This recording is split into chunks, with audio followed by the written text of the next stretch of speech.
I don't know if I would call the guy that's at the center of this next topic the anti Tom Brady, but if Tom Brady's the greatest winner, um, Matt Stafford unfortunately is known as one of the biggest losers, despite his incredible stats.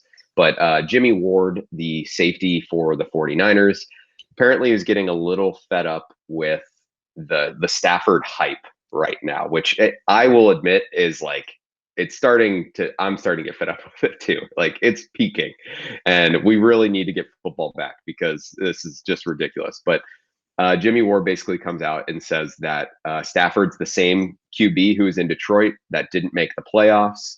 Um, yeah, he had 3 playoff appearances in his career, 0 playoff wins, despite his incredible numbers. So I'm kind of with Jimmie Ward on this to some degree. How like this is kind of a spicy one for me. I think I don't know. What do you think overall? He goes on to say that he believes he's a top 10 quarterback, maybe even top 5. So he Yeah, knows that he's one of the greatest quarterbacks, and he's been surrounded by a team that hasn't been able to put together victories, be that from a personnel standpoint or a coaching standpoint. And what this brings me back to is the hype around Dak Prescott. Everybody was on his dick last season for the stats. He was on pace for 6,000 yards before he got injured. He had won 1 game. He lost 5. He was 1-5. He beat the Atlanta Falcons on an onside kick that was absolutely ridiculous. He would have been 0-6. I don't know the exact stats, but I believe he only has 1 win in a game that's one possession or less. So he's like in his career. In his career. That's a nice little stat. We should so you take somebody that was on a rookie contract and now you're paying them $40 million, and they've proven that they can't win close games. Yeah. Okay. Well, I know you will take any opportunity to pivot to hating on Dak, and we can get to that, I think, in the next topic here. But staying on task. I mean, we understand, like, I think both of us understand what Jimmie Ward is like getting at here. But I also think, and I'd like to get your take on this as well, but I also think just Stafford is going to be really good this year in that offense.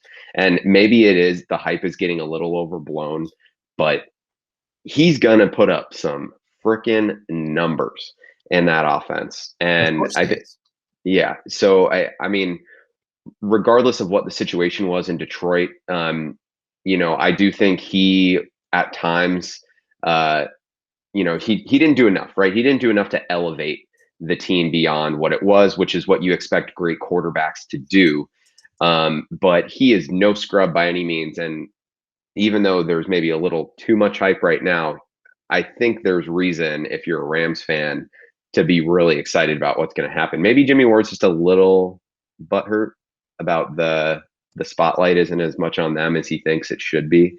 But yeah, I love this off-season spiciness, No, absolutely. And I think, to me, the reason that he's speaking out is because there is a fear there. I think that those are clearly the 2 top contenders for the NFC West, and I'm not sure that they're going to be able to stop that offense if they actually found something in Cam Akers.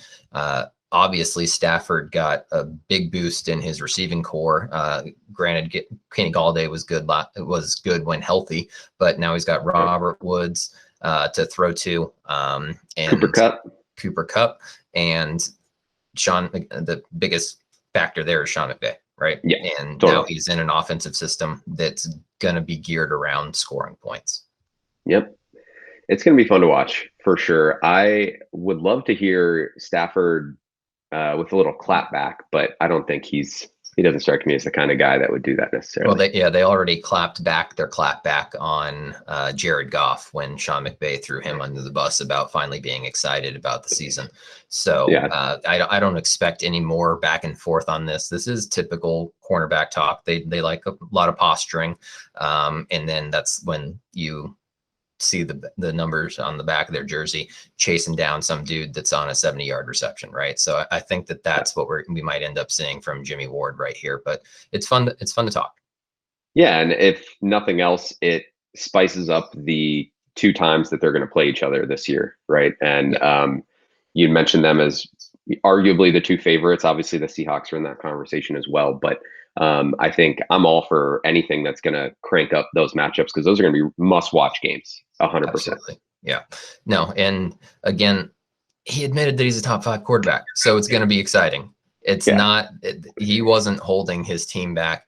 And if he can stay healthy, which he's done he's played in a lot of games. He's been dinged up quite a bit, but it's kind of like a Ben Roethlisberger syndrome where you're hurt, but you're still playing.